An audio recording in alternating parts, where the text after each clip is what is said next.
Ayubowan, Vanakkam. I'm Vioni Dimel. This is Boston Lanka News, bringing you news, views and entertainment from Boston and USA. Sri Lanka, hopes and new challenges. Malinda Senviratne shares his views. Grace Care Center in Trincomalee, place of compassion and love, says Dr. Naresh Gunaratnam. The Vesak celebrations at Clark University in Worcester, Massachusetts.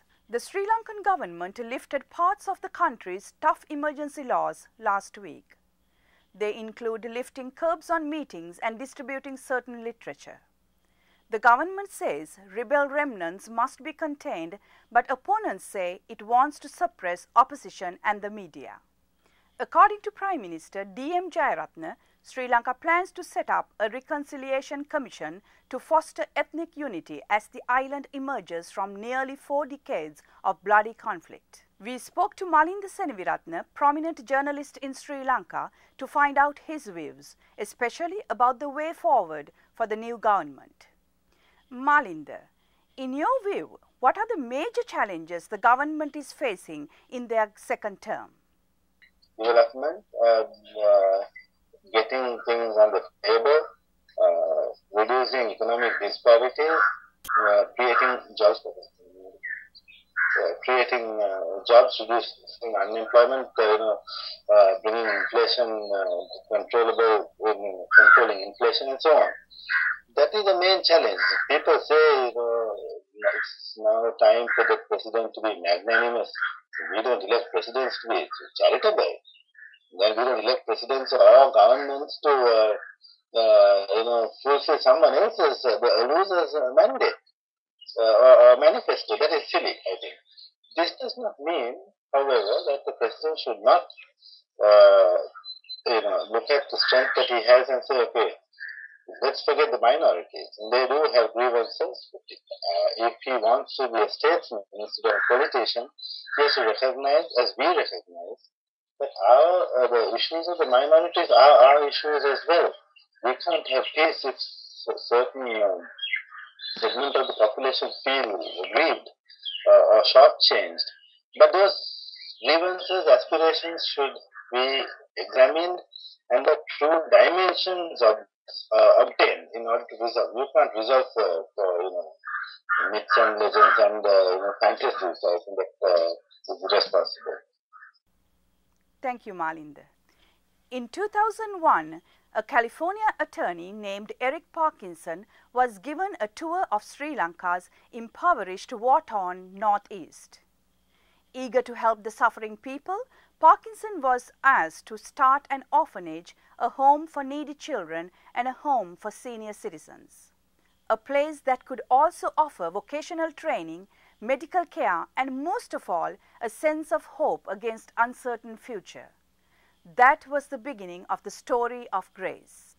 We joined with Dr. Naresh Gunaratnam, a physician from Ann Arbor, Michigan, who is the Vice President and the person in charge of community outreach at Grace Care Center in Trincomalee, Sri Lanka.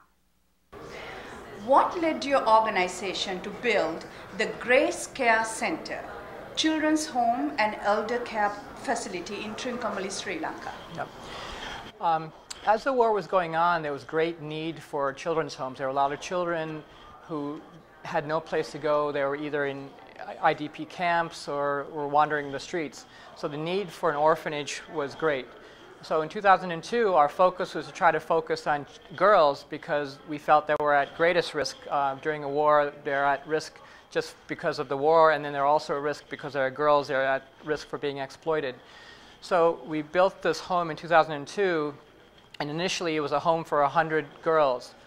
In 2004, we also realized that the same way that the children are orphaned, we have essentially elder orphans. Orphans meaning in Sri Lankan culture, you have the children essentially caring for the elders. And in a war situation, a lot of the children are lost. They either leave or die.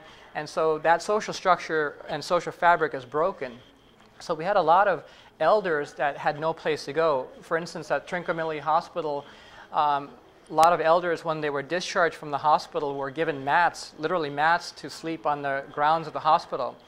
And so when I went after a tsunami group, I led a medical team. We went and spoke to the members of the Trincomalee Hospital and said, how can we help? And they said, well, you've taken care of children, but you also need to take care of the elders. So in 2002, we had a home for 100 girls. In 2004, we built a facility for 60 elders. And this led to a very dynamic, synergistic relationship in the sense that elders really needed children, someone to share their wisdom with, and then the children really needed somebody to guide them. And this was sort of accidental, but it's really been a really nice, dynamic, synergistic relationship for us. Could you please talk about the efforts through the House of Peace to foster peaceful dialogues among various religious groups in Sri Lanka? We have a vision called the Hope Center, the Hope standing for House of Peace Ecumenical Center. And this is a place that we hope to build that would allow all of the various religious factions in Sri Lanka to come together. Our vision for the orphanage is to have members of all ethnic groups, all faiths living together in one area. What each group does on their respective day of worship, we really don't care. But when they come back, we want them to eat together and live together as brothers and sisters. The vision of the Hope Center is that we would provide a place at Grace that each one of the ethnic groups or each one of the religious groups could see as their worship center, but they would all be together. So that on a given Friday, Saturday, Sunday, whatever day is important to you, you can go and worship, but you all would worship in the same space. And we felt that was important for our larger mission to promote peace and reconciliation in the country.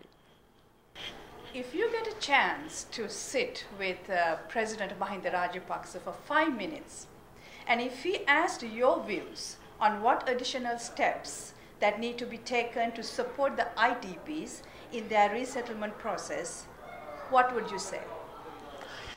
I would say these people have lost hope. They've gone through so much. They have lost the will to live. I have worked with psychiatrists who have been to these camps and talked to these people, and they really have no reason to live. They can't see tomorrow, so you need to give them hope. And the way you give them hope is by giving them something to live for, whether it's education, giving them jobs, giving them opportunity, giving them the opportunity to perhaps build their own business or allow them to fish or give them some subsidies just to give them a start. Because I think once you lose hope, you'll do anything. And these people have lost hope. So you need to give them something so that they can regain hope, dream about a future, dream about a society that their children can thrive in. And I don't think right now that atmosphere occurs. The Sri Lankan students at Clark University in Worcester, Massachusetts gathered recently to celebrate the Vesak festival. Buddhist monks from Boston and New York led students, mostly American students, in meditation and shared with the students the principles of Buddhism and how to enrich the spiritual awakenings. It was followed by performances of Sri Lankan traditional drumming and dance. Ritani Ratnapala, director of Ritani Dance Academy in Boston, introduced different aspects of Sri Lankan drumming and dance traditions.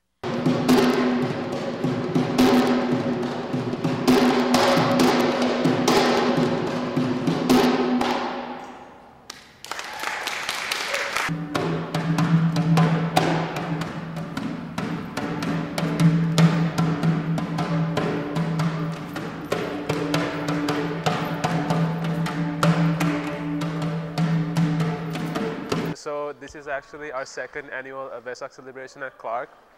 Last year was a huge success. This year was an even bigger success. We have about three to four Sri Lankans at Clark, and we're very proud of our culture and heritage and our religion. And so we thought it would be good to actually bring the Vesak celebration to Clark.